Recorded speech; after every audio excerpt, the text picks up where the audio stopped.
find other great podcasts like this one at podmoth.network. Back in action, back in the saddle. I can see 5 bones from where I'm standing. How many can you see? There's a whole jar of bones from where I'm sitting. Probably at least 6, so... Damn, this is awkward. I'm going to have to give you the bone crown now. Make it out of my extra bone. Sorry, I don't know. I can make it out. I have some extra bones. Here, I want a bone beret. Ooh, I can make you a bone beret. I'll use ribs, and then I'll put a little knuckle at the top. Real classy like. I'm ready. Put it on my head. Take my measurements. It's gonna be big. In olden days, a glimpse of femur was only for morbid dreamers, but you're not alone. Bring anything bones. 2 goofy gals with deathly interest go on a skeleton inquest in your headphones. Anything bones. Hello and welcome to Anything Bones. I'm Sophie Satan Schwartz. Surprise. You didn't know that about me? No. Sorry. Took me back. I'm Katelyn, House on the Hill, Heart. And welcome back to the podcast where we talk about bones and bone-related topics and everything under the sun that's weird, if we want. If we want. Because, like our skeletons, this show is our own. And it's good to be back. Thank you for hanging tight with us during a little bit of hiatus. There was some COVID. There was some family emergencies. And I'm so happy to be sitting back down with you in the bone room to chat some frickin' calcium. Yeah, I'm ready for it. It feels like a long break because we just had one. So I'm ready to get back into things bone-wise. Me too. Should we jump right on in? Yeah, I think that's fine. Cut to business. Cut to business. We've been gone too long. Yeah, no more chit-chat. No more whatever. Oh, I just got out all of my chit-chat. I was going to ask you about the weather. I have a story about one of the dogs getting a Dorito bag stuck on their head, but no. I only want the interesting stuff about bones. Leave out the personal stuff. This is a very serious podcast. Fuck you. Fuck your life. I don't want to know anything about you. Yeah. Just tell me about the business. Tell me facts. Morbid ones, please. Yeah, all right. So I'm going to just go ahead even before my sources and say that I'm going to put a big content warning for anti-Semitism for my story. Unfortunately, I am going to take a turn into the Anything Bones Bummer Town. But I think it's important. I think we've been seeing a notable rise in anti-Semitism in the popular culture at the moment, with Kanye doing his thing, and it's becoming a lot more. I feel like it's been a lot more recently. You hear of different people coming out with strong anti-Semitic opinions, and you hear a lot of these conspiracy theories, and usually when they get boiled down, it's, this new world order stuff. All this stuff boils down to anti-Jewish rhetoric. And it's kind of scary to see on like TikTok. I don't know if you saw, there's a fellow on there, and he's a young man who believes that he is the reincarnation of Hitler. Oh, he should just shut up forever. So things like this make me think about historical anti-Semitism and when there were times and shifts in different communities right before big waves of anti-Semitism, such as, the Holocaust in World War II. These times when anti-Semitism becomes passable and okay in the kind of popular culture where it becomes something that people can kind of like shift off. No form of oppression should be excusable in that way. You know what I mean? Racism gives way to violence. Anti-Semitism gives way to violence. Yeah. And so my story kind of deals with how these prejudices can open up holes for people with bad intent to operate. Whew, okay. Very relevant to today. I'm strapped in and ready for it. Thank you, and thank you for giving me space to talk about this. Obviously. As a Jewish lady, I feel like I have to stand up and say my piece about these kind of things. Yeah. Especially because we have a literal platform to talk on. So a little bit of sources first. And if you're not feeling comfortable hearing this stuff about anti-Semitism because there's going to be violence against Jews in this story, this is a story of murder. So if this is something that you cannot process today or you don't feel like listening to, please join us next week for Katelyn's story. This episode is actually going to be a 2-part episode because it turned out a little long, but we love a long episode, so we'll have part 1 here for you this week and part 2 for you next week, which will be Katelyn's story. So if you're not feeling this week's story, we'll see you next week. I hope you have a lovely week, and we love you. Now, back to Past Sophie. So, my sources for this are Wikipedia, Murderpedia, Britannica, and cultnation.com. Oh, God. I know, that's never good, is it? I was like, yes, sure, yes, no. No. So we're going to be talking about Dr. Marcel Henri Felix Petiot. And he is a French doctor who was born in 1897 and he died in 1946. And as you may have guessed from my intro, he was a serial killer that preyed on Jewish people and people seeking asylum from Nazi-occupied France. Oh, God. I know, the I hate worst this. I hate type of this guy. person. I hate this guy so much already. Let's get into it. He already sucks. Marcel was born in France, like I said, January 17th, 1897. And as a child, he was noted to be, he was a little shit. He had behavioral problems. There were stories of him sexually assaulting other children. He was a handful from day one. I hate him. Yes, we hate him.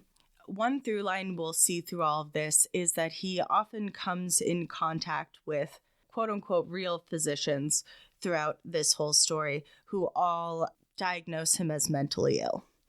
Due to his behavioral problems, he would get expelled from many different schools throughout his childhood, and he ended up finishing his education in a special academy in Paris in 1915. During World War I, he was drafted into the French infantry in 1916, and he actually saw battle, and he was wounded and experienced the mustard gas, trench warfare, the whole 9 yards. And these all led to him having something of a mental breakdown during his time in the army. Understandable. Yeah, I mean, I think, obviously we're not saying that people with mental issues are prone to violence because that's statistically proven to not be the case. Yeah. But yeah, it certainly didn't help the situation. And so there's probably PTSD in there too if you're in fucking trench warfare. Yeah, and these asylums and quote-unquote mental health facilities, let's remember that they're not the mental health facilities of today. They're probably pretty brutal places.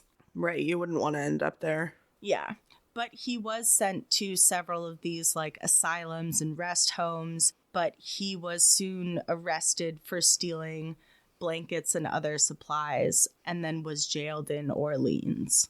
So he, like I said, he was seen by several different physicians who diagnosed him with a variety of different conditions, such as, quote, mental disequilibrium, neurosalasia, mental depression, melancholia, obsessions, and phobias. Yeah, it sounds like a lot of like catch-all things. They're just like, I don't know. I thought that you would enjoy these old-timey psychiatric terms Yeah, definitely. that kind of mean nothing. What was the first one? Disequilibrium? Mental disequilibrium. God, that's a mouthful. Yeah, right? My dyslexia freaked out when it saw that. So all this time he's still enlisted, and he ends up returning from the front in June of 1918. After all of these treatments, he is sent back to the front. Excuse me. No, they didn't send him home. That would be silly to send home someone like this. No, we're sending them back into war. I'm sorry, my brain was on backwards. Oh, God. So they sent him back into war in June of 1918, where he was later transferred back off the front when he shot himself in the foot. Literally. God. Was that incompetence, or was that like, get me the fuck out of here? I'd rather shoot myself in the foot than be here? I would guess it is the second one, because this is what finally gets him discharged. Mm-hmm. Ugh. I don't like to feel sympathy for this asshole, but this does kind of suck. It does suck, and I think that we are allowed to not feel bad for him, but I think that we can have sympathy for other soldiers in his situation. Sure. Because he is just one young man of so many who experienced this, you know? Sure, yeah. The year following this, he is again in and out of mental hospitals until he decides that he is going to go into an accelerated education program where he himself is going to become a doctor. Yeah, it's not going to be good. So he completes this medical school in about 8 months, and then he goes to intern at a hospital and eventually gets his degree in 1921. And he moves to, may I send you a French word to say? Sure. This French town has a name that is wild to me, a non-French speaking person. Oh, yeah, that's what... Okay. I would say Villeneuve-sur-Yonne. So, like, village on something? I don't know. Well, that's where he moved to and started to set up his practice. Don't give this guy any space to work in. Well, as Katelyn has rightly predicted, right off the bat, he proves himself to be a corrupt doctor. He is overprescribing people narcotics. He's got this scam basically where he's charging individual people for their medical treatment, but then he also enrolls them in state programs without their knowledge, and so he's getting paid twice. He's getting paid by the patient and he's getting paid by the state. Ooh, that is fraud. It sounds like fraud. It is. It always seems to start with fraud, doesn't it? Yeah. It does. That's weird. I mean, I don't know. He probably killed people in war, though. Yeah, probably. Anyway, he would also get in trouble for performing abortions. Ugh. Sticky. Like, it's just, that's tricky because, like, God. Right. It's like because every time you think you want to go, like, later, you will have very definite opinions about this man. Well, yeah, because, like, those... Obviously, now I support a woman's right to choose, but, like, then, unfortunately, getting an abortion was very likely to kill you. Yes. But also, you were very likely to die in childbirth, so it was just, like, an impossible choice, an impossible situation. Yeah, fucked if you do, fucked if you don't. Mm-hmm. And I can imagine situations where it wasn't really the woman's choice, you know? Yeah. And not only, like, life or death, like, if you survive, you're cast out of society. Like, it's all, yeah. So I don't know how to feel about it. Yeah, it's an yucky. Extremely complicated. It's a complicated subject, but he he's a pretty horrible person. One time he did give a near fatal dose of medicine to a child, and a pharmacist witnessed this, and our guy Marcel did not seem too fazed by it, and the pharmacist was like, what the fuck is your problem, guy? And he said, quote, "What difference does it make to you anyway? Isn't it better to do away with this kid who's not doing anything in the world but pestering his mother?" End quote. Oops. Yikes. Oops. Oopsie poopsie. Yeah. That's exactly how I want my doctor to talk. Right? That's how we want our doctors to talk to about children. You're in the wrong profession. You should just be in jail. I just hate him. He is the worst. And besides his fraud, he was also known to be extremely aggressive and quarrelsome in personal conversations. He was a very difficult man to deal with and always reportedly had to have the last word on things. But I have some great news for you about him. He's dead. No, he was elected mayor in 1926. God damn it. God damn it. Right? Like, what the fuck? No. No, France, no.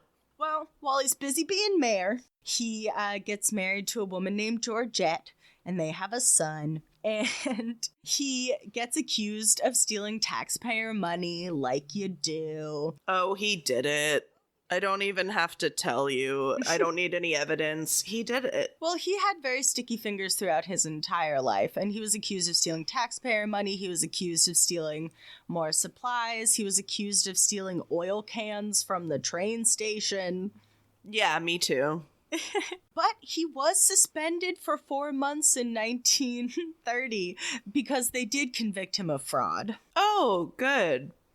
I'm sure that really made him change his ways. Well, in this time, he was kind of cementing his ways because it's possible that in this time he murdered his first victim, besides war. Yeah, got it. This young woman named Louise Delavenue, she was the daughter of one of the elderly patients that he had, and he had an affair with her the same year that he got elected mayor. Nice, nice. So a little bit after the affair had started, the home that she was living in was burglarized and set on fire, and no one could really connect Marcel to the event, but Louise disappeared in May of 1926. So just a little bit after that, Louise disappears. During that time, neighbors recall seeing Marcel taking a large trunk into his car, and this trunk looked a lot like a trunk that ended up actually getting fished out of the river a couple weeks later. And in this trunk, there was the body of a dismembered young woman. Yikes. Neighbors just know what's up. Well, it pays to be nosy. Mm-hmm. I say always be nosy. That's going to be a theme in this episode. Yeah. So police search for Louise after she goes missing for a little bit, but then they just chalk her up as being a runaway. Yeah, of course. So during this time, there were still more complaints about Marcel's constant theft from everyone. Nice. Even he's never gonna, okay, he's gonna be stopped, I'm sure, at some point, but it feels like it's never gonna end. It feels that way. But don't worry. He resigned from being mayor in August of 1931. Oh, okay. What? He just was too busy or something? Well, 5 weeks later, he was elected as a councilor for the town. So... Sure. I don't know what the ranking system is, but sure. He was on a board of counselors for the district. I would think that the mayor is more important, but maybe he just couldn't hack it. It seems like he couldn't hack it. He couldn't hack it, and he was getting a little big for his britches because stealing insurance money and patients' money, or government money and patients' money, wasn't enough for him because in 1932 he was accused of stealing electric power from the city. Jeez, you have to really want that to steal it. In 1932, yeah, you gotta really want it. That's like, geez, you probably have to like have at least been paying attention in shop class to like figure that shit out. Yeah, I didn't bother looking into how he did that. No, of course not. I don't care. He It's used crazy. his power of evil. This doesn't matter because in 1933, he moves to Paris and says, fuck it, to that entire town and says, I'll never see you again.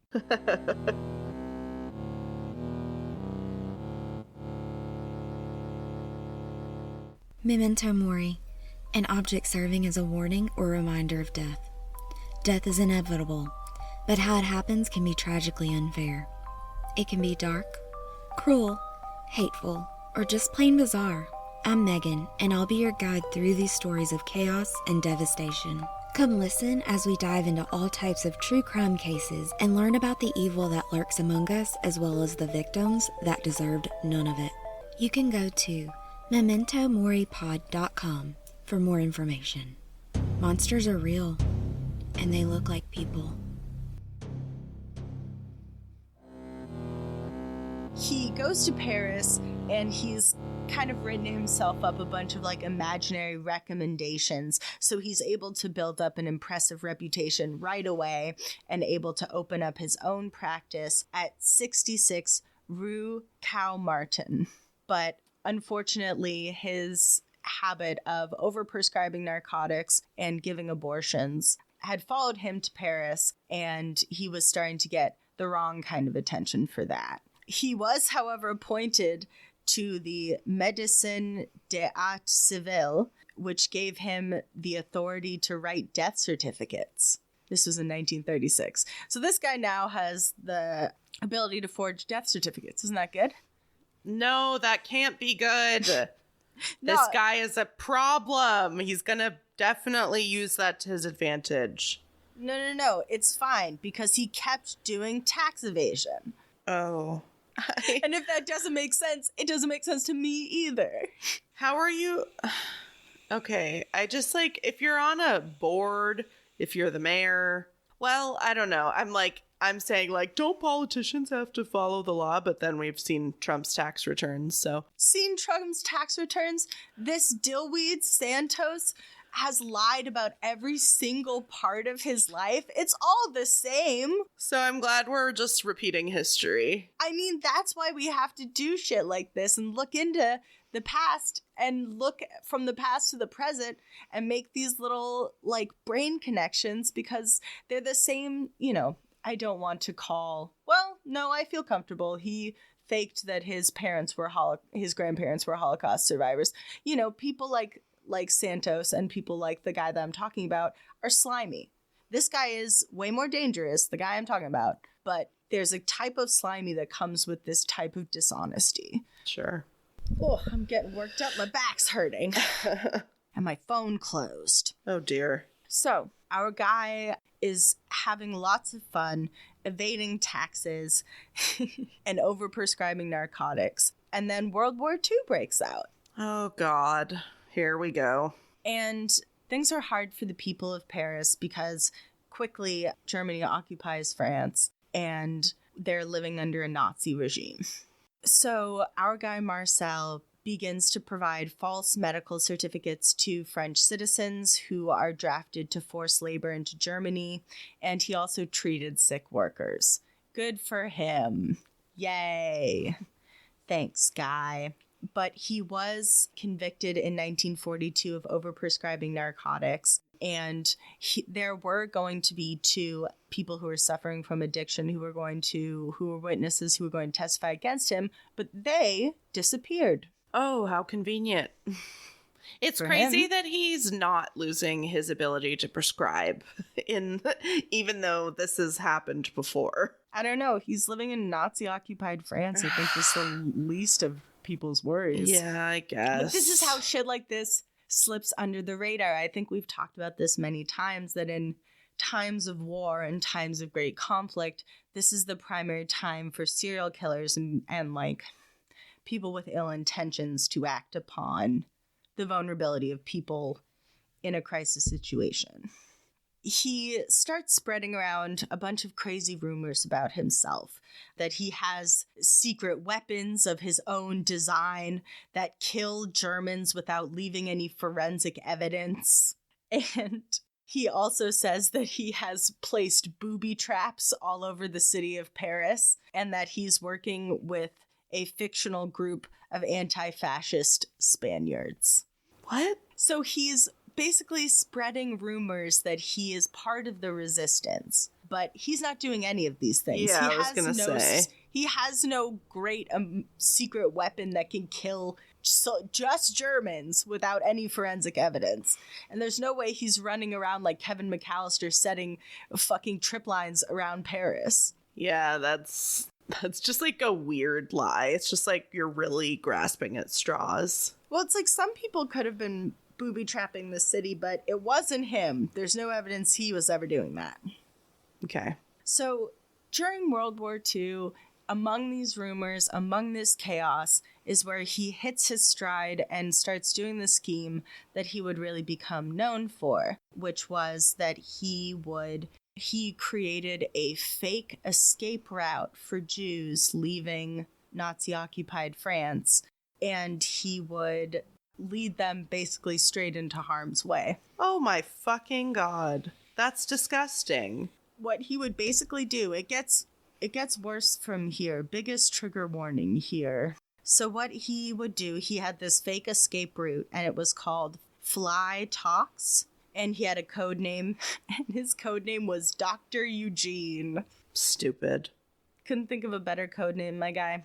And so for about 25,000 francs per person, and he would take Jewish people, he would take resistance fighters, regular citizens, and a lot of criminals as well who wanted to leave the country. And he had a couple of assistants who would help him. He claimed that he could get these people from France to Argentina, but they had to have a special vaccine or inoculation that he was going to give them that they had to have to enter these other countries.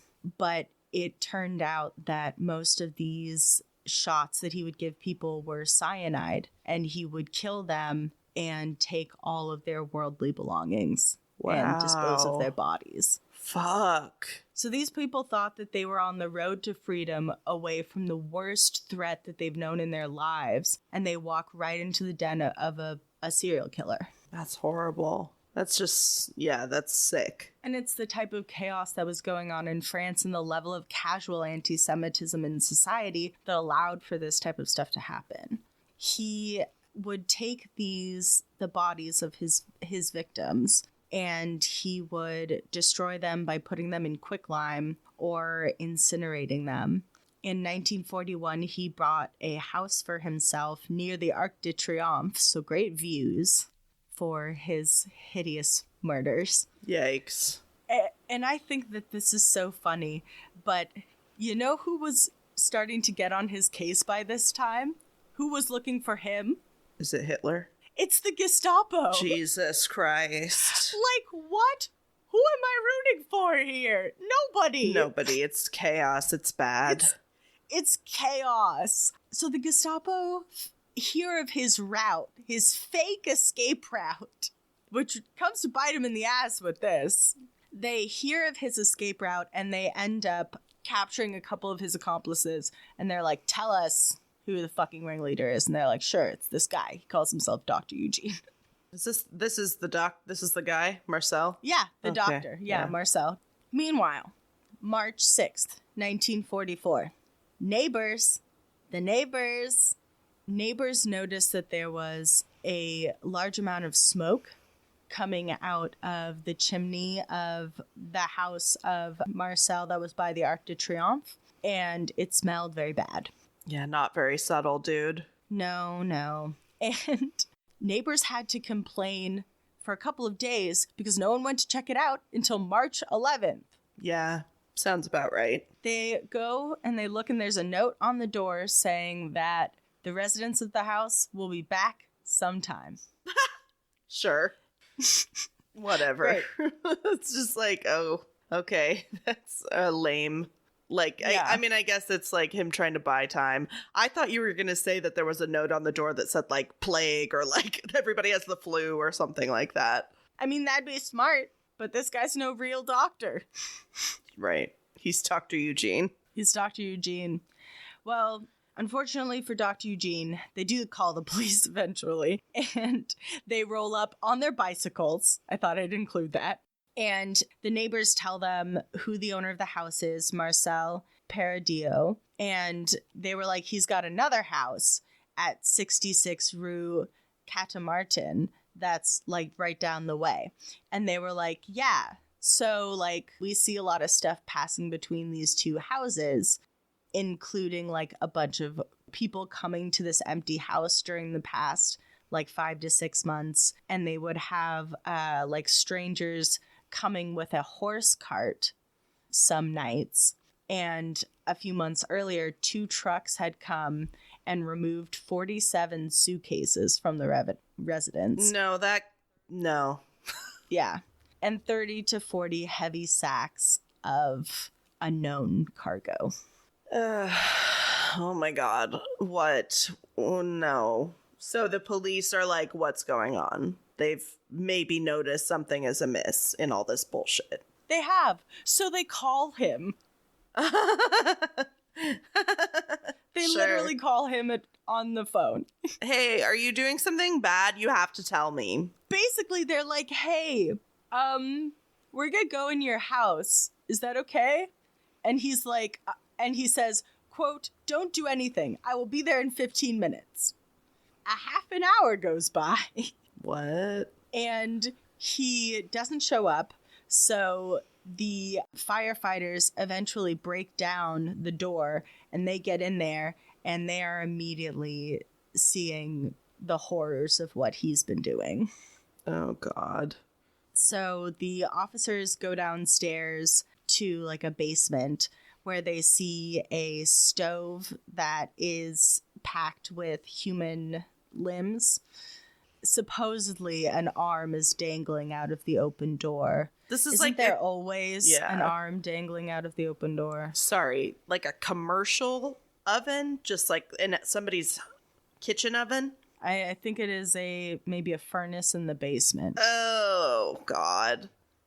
I don't know. It's a really hideous thing to do. You know, he could not have known what was happening in Germany at the time, but the fact that he was doing something so similar is very chilling to me. Yeah.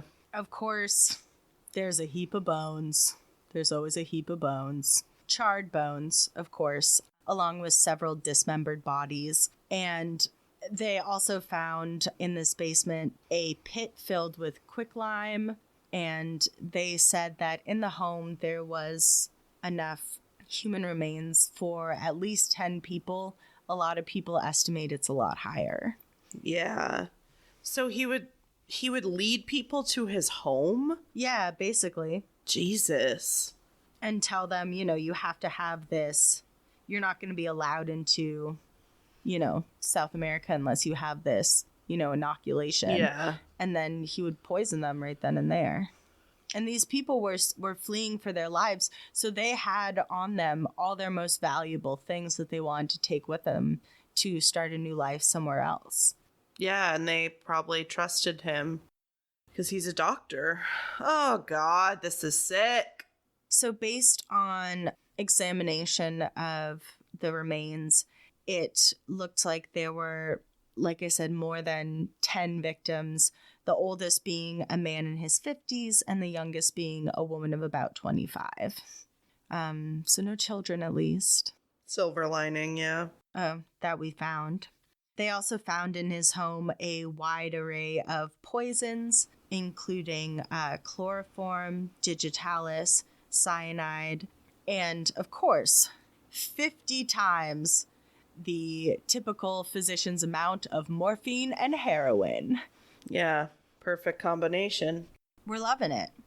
During this time, he goes on the run. Somehow he's able to slip. How? Fuck. You guys, you have to watch him. He's gonna try and escape. You can't let him. You can't let him. So he ends up slipping out of the grasp of the police and ends up joining the French forces of the interior under the name Henri Valery. And during this time, when he was in the French forces of the interior, he was actually tasked with looking for himself. Well, to be fair, it was probably pretty easy to get a new identity back then, but yeah, that's pretty shitty. So the police weren't really too eager to continue this manhunt. It wasn't really the biggest thing on their priority. And at this time, a lot of people believed that the people that were killed in this house were Germans and not like other French citizens. So a lot of people viewed him as a hero, Marcel. Oh, God. So that made police drag their feet on finding him. Yeah, shit. He's not a hero. He's an asshole. Mm-hmm. But as I alluded to before the revealing of the gruesome crime scene, at this time, he had been caught up with by the Gestapo. So he's a French Forces of the Interior member. And while he's doing that, the Gestapo catches on to who he is and captures him. So he's captured by them and torturing him for a little while until January of 1944. Eventually, when he's released by the Gestapo, the police catch up with him finally. And he is finally arrested for all of these crimes that he's suspected of, all of these murders. Along with him, 6 other of his collaborators were arrested as well. To his death, he said that he was completely innocent. He said that he was killing enemies of France and that he was a resistance member. And he said that he never did any murder for profit, because that was one of the big things that he was accused of. So he said that he had killed all of these Nazi collaborators, and those were the bodies that they found.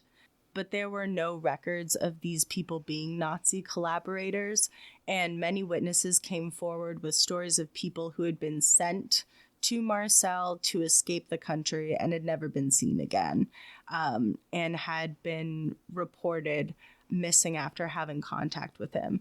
And it's easy to dismiss this as, oh, they escaped. But then where do all these suitcases come from? All these people's personal belongings? It's pretty hard to hide. Yeah, if the police caught on to that, then it must have been pretty significant. In the end, he was charged with murdering 27 people, and he amassed a plunder of about 200 million francs in cash, gold, and jewels, a large part of which was never recovered.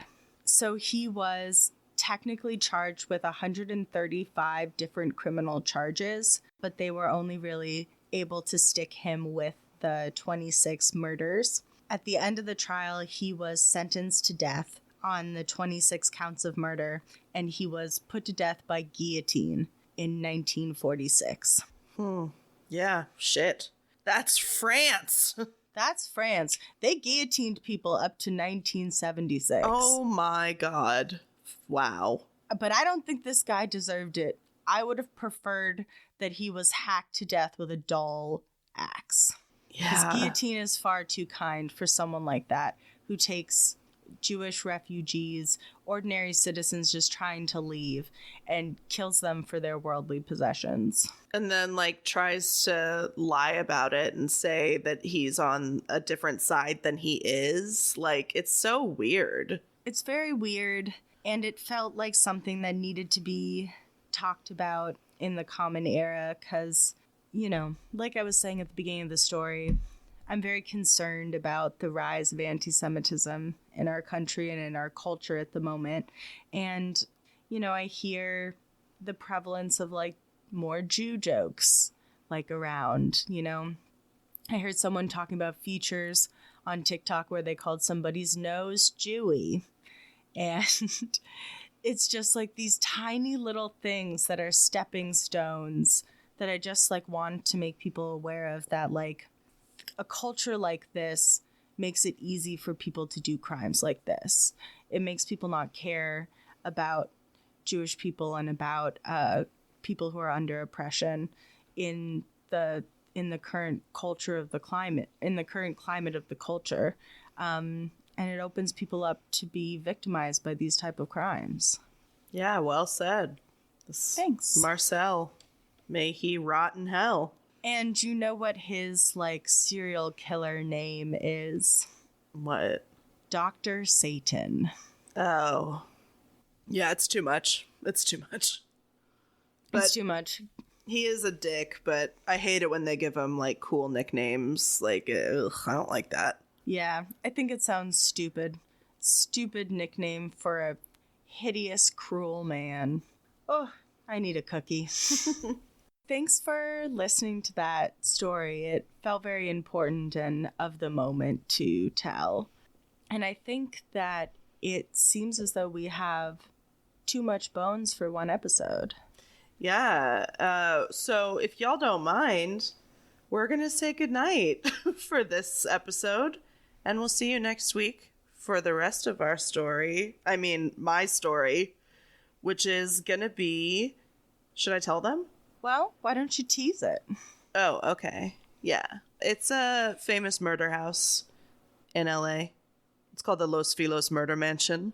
Well, I can't wait to hear about it. And I can't wait to see everybody back here for part 2. Hey, Boneheads, future Sophie here, just popping in to say that this is the end of part 1. Thank you so much for listening, and hopefully we'll see you back for Katelyn's story, the Los Feliz Murder House.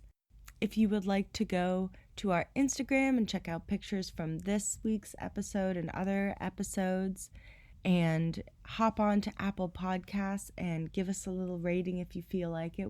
We love and appreciate your bony support that helps us do our dark business. Next week is Katelyn's birthday, so we will be having her story, and it is fantastic. You do not want to miss it. It is an absolute roller coaster, an architectural roller coaster.